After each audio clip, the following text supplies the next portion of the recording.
Hey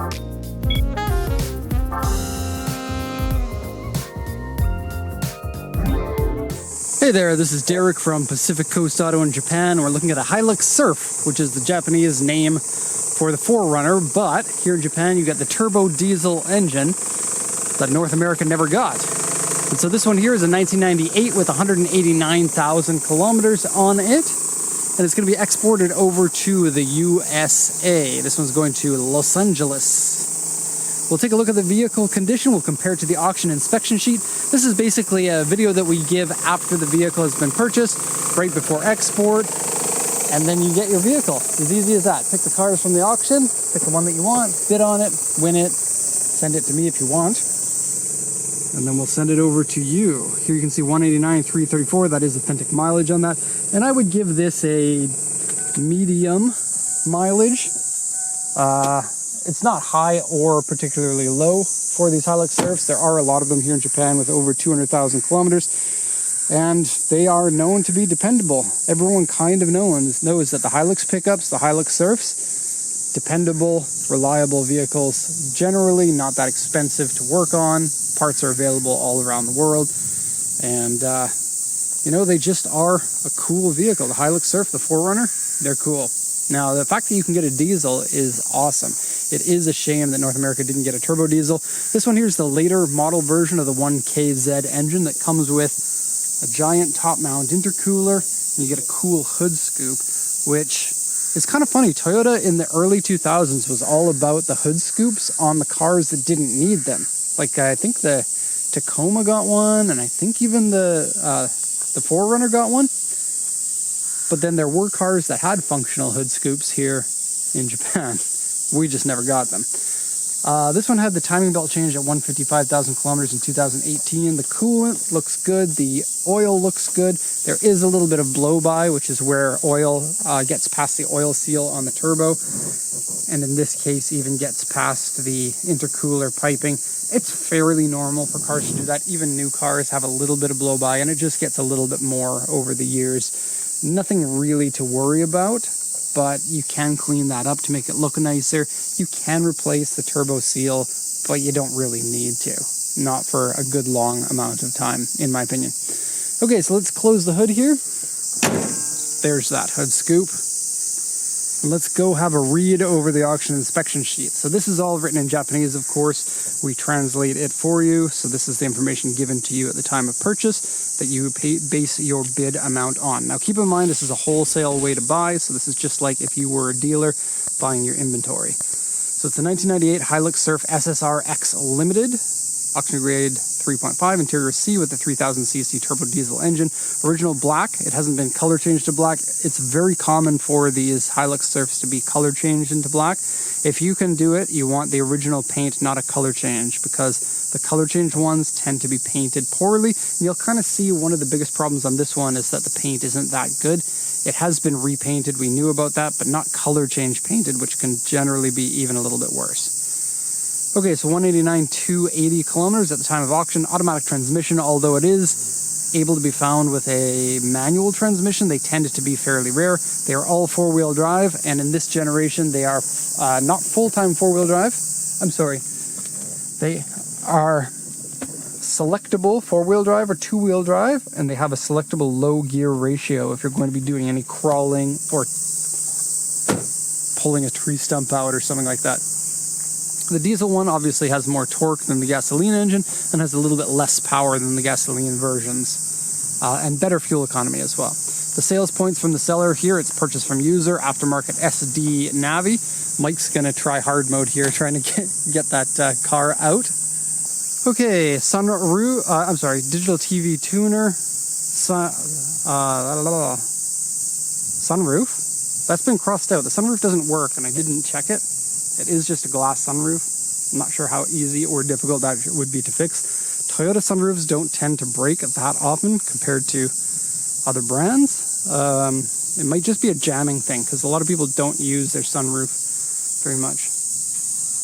Just notice a little bit of the headliner is peeling away. So we can focus on my hand and then you can see it there.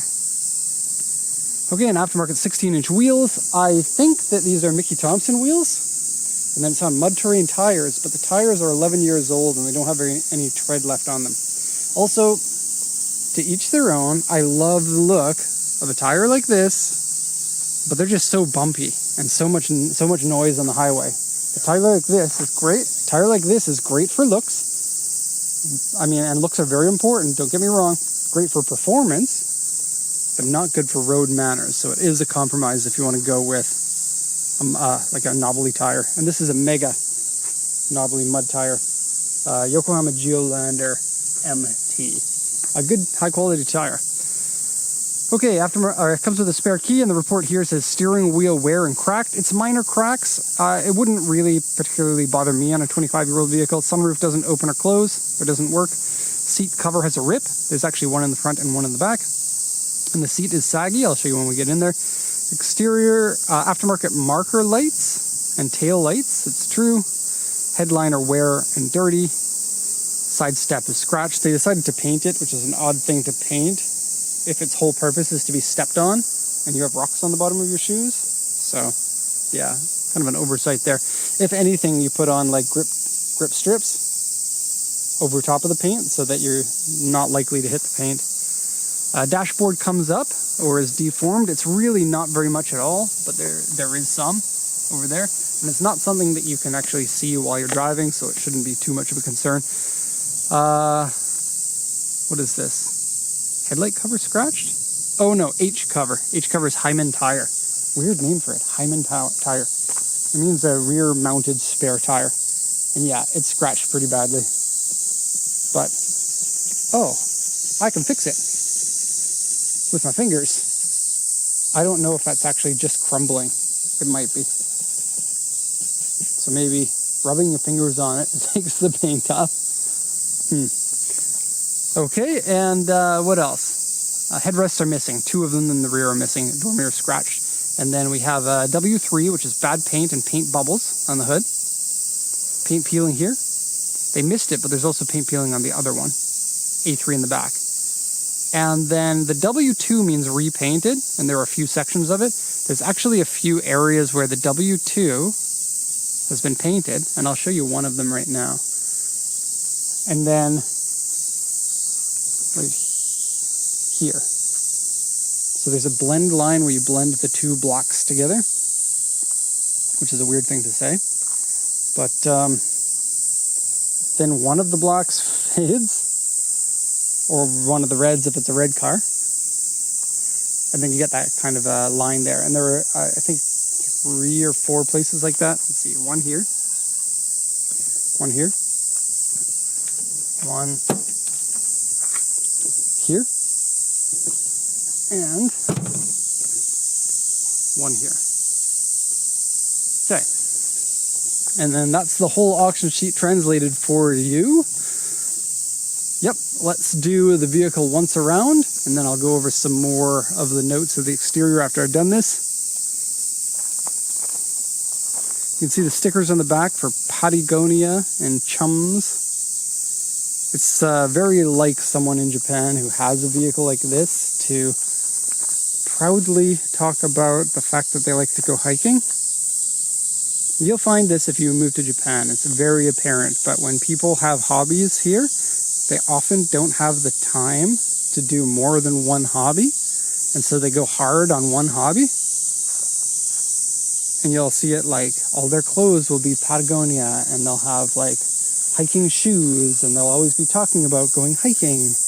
And then it's also really common for people to switch their hobbies frequently and then go hard into something else. And I think that's why for a very long time second-hand hobby goods were really cheap, including second-hand car parts.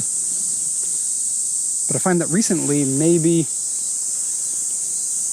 prices have come up because it's created a boutique industry of companies buying up all of this stuff and then not selling it and holding it in anticipation to list it at a high price. Like what they'll do is they'll buy something like a set of wheels, and if they sell it immediately, they might get $200 for it, but list it for $1,200 and just keep it up for 7 years until somebody eventually pays for it. It's kind of the thing now. So getting cheap things, cheap secondhand things, no matter what your hobby is, just doesn't happen as often as it used to. Oh, and people are wondering about that meh, meh, meh sound. Yeah, welcome to Japan. There's millions of cicadas up there looking to have a party. So that'll be for the next few months. Okay, so grill. A little tiny bit of fade in the grill, nothing I would really worry about. The bubbles in the hood. Yeah, there has been a rust repair done here. There is metal contamination coming down here. There's also some bubbles here, so this paint wasn't done very well on the hood. The only way to fix that is to repaint the hood completely. Okay, both the fender tops have faded / peeling paint. It's more like a faded paint. So there is that. And there is this. Have a look at this mirror. This one gives you good visibility for this side of the car, which is the opposite of where you're driving. Yes, this is a right-hand drive. Obviously, in Japan, all the cars are right-hand drive. And so, yes, you can drive this in the US. And I believe all states are okay with right-hand drive, even though registration in California is extremely difficult. It's still technically possible. It's just like tens of thousands of dollars. The gasket here is coming up a little bit, but it's a soft gasket. It's probably been replaced at some time. Coming down the side, I think we're looking pretty good. Aside from the scratches on the side skirt. A few minor scratches along here, like one here, some in the door handle, and there's peeling on top of the door handle there. Okay, this substance that's on there, you can see like there's watermarks that'll all come off with a good wash and polish. Mostly just with a wash. Here's the aftermarket taillight. Looks pretty nice. I like the kind of darker tint. This is discolored a little bit, and apparently there's A3 on the back, so probably, let's see, we got some scratch there, some here, and then the ones on the spare tire cover, which the plastic of this does seem to be deteriorating a bit. Okay, the roof racks have been used previously, so the covers are off of them. Okay, and this spoiler is pretty cool. It has a hidden mirror in it. This is a JDM market exclusive thing. This one here comes down with the press of a button, and then you have a mirror to see what your rear clearance is through your rear view mirror. It's pretty cool. You sit there, you look through the rear view mirror at the reflection of this mirror, and then it shows you how far away you are from things. Very, very handy, especially if you're like me. You have to park the cars centimeters away from one another. Yeah. Okay, coming around here, you can see that discoloration. You might want to try a product like Back to Black or one of those trim darkeners. It can help without painting, or you can just paint it. A little bit of surface rust in here, it looks like. No rust actually on the arms, and that goes for the inside and the outside. Open this up so you can see. We're looking good. And while I'm back here, I might as well open the trunk. Because it's a Hilux Surf, you get a rear back window that can open, which is different. It's cool. Into the trunk. Okay, hood struts hold the tailgate up. Or the tailgate struts hold the tailgate up. They aren't as strong as they used to be, so it requires a little bit of effort to get it up, but it's not falling down anytime. Inside here, maybe a little bit of carpet staining here and there, but generally not too bad. A few mild scratches on the inner plastic bits, which are prone to scratching. Look at this, a cigarette lighter adapter. That's nothing too special. Power outlet, and so it has how many? 100 watt? That's really low, but you can charge something.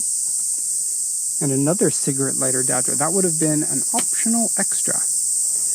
And then the tonneau cover is in place, but for some reason someone installed it backwards. So you have to take it out and turn it around, and then you can pull your tonneau cover and it'll hook up here and it'll hide everything in the back, because getting stuff in your car stolen is a sucky thing. Okay, we have some minor scratches in here and here. Close this off. Take a look at the interior now. So firstly, the back seats here. Oh, we didn't go over this side yet. We took a bit of a detour, but this side is looking all really good, aside from some very minor scratching in and around the door handles right there. Some peeling of the paint in the door handle. This isn't scratches, it's just a cobweb that's stuck on. Some peeling on the top of the door handle there. Some scratching here. Okay.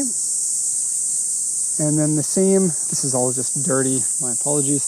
Same thing goes here with the side step being scratched. Okay, now on to the interior. So door cards are all in good condition. The vehicle has been smoked in, but it has either a 0 or a 1 out of 10 in terms of smell. Personally, I wouldn't worry about it. Headrests are missing, as the auction sheet said.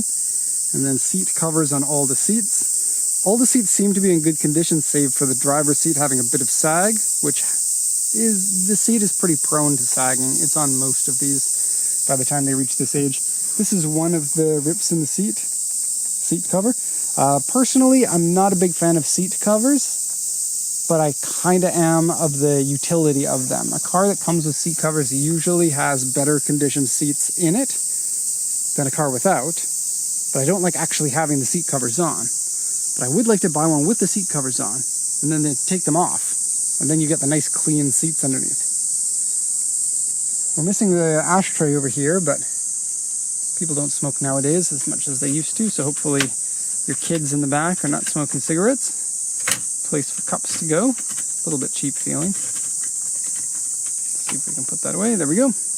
And on to the front seats, we do have, the only cigarette burn I can find is up here. I don't know how you get a cigarette burn up there, honestly. I guess maybe you get startled and you throw your hands up in the air when you're smoking. Kind of weird. Oh, door visors, official Toyota ones, they are well made. Toyota does the door visors better than any other company, in my opinion. The old Toyota ones that are made out of metal are really cool. Unlike the 8.6, they had them, and several other cars of that era. This is all looking fine. This is the original, not an aftermarket carbon fiber type thing. Maybe part of the limited package. All the power windows work. Folding mirrors work. Tweeter in the door. And a 6 1/4 speaker down here. Seat here. Some sagginess and a rip. Have a quick look here. So the rip is right here. And the sagginess is right here. And I peeled this up so you can take a quick look underneath. There's no rip. And then tuck that back in. But the seat, yeah, you can kind of see the color of the seat. It is the one that looks like this. They're blue. They are ubiquitous on many of these Hilux Surfs. You can actually get them with optional Recaro seats of all things. Steering wheel. So the cracking is on the top, it's sun damage. It's fine, and you can't feel it. I mean, it's fine as in they're small, not like the fact that it's damaged is okay. And a little bit of discoloration in the steering wheel too. Okay, missing all 4 of the floor mats. All floor mats around the car are missing and replaced with these aftermarket ones. Not my favorite. I don't like sliding mats and they have no anchor point. The anchor is still there. I guess you could cut yourself a hole to anchor it. I don't know how much these slide. It really depends on each individual mat. It's a little bit loose. Little clip there. A button for the rear power window. It's the 5th power window. And then an idle up switch, which helps you 4x4ing by making it a little bit easier to climb without the throttle. Or to tow something as well. Okay, you already saw the gauges, but they look like that. Very 1980s Toyota. The AC works nice and well. We got 2 cup holders here. This is loose. It doesn't really stop where it's supposed to all the time. This one is getting there too. Missing a little knob here. Aftermarket Navi unit here, which sometimes has some aftermarket J music in it. Aftermarket music. Cigarettes have been smoked recently. Okay, I'll touch one. This is a stupid idea. They're fake cigarettes. I thought something was weird about them. There's no actual cigarette in it. It's just a filter and a flavor. Weird. Okay. Four-wheel drive, press the button here. These buttons tend to fail sometimes. Shifting, y'all know what that does. Rear mirror, open and close. Cool. And a little console with some seat bolt cover pieces in it. Okay. Okay. There's your toll collection box there. I think we have had a long enough video, and I'm going to have to get Max to stitch this together for us. But that's going to be the end of the report here. Hilux Surfs, everybody should experience one, and they're great for holding value too. Toyota trucks, that's just how they are. That's going to be all for this one. I'm going to be shooting that one next, which is cool. That's all for now. Thank you so much for watching, and have a nice day.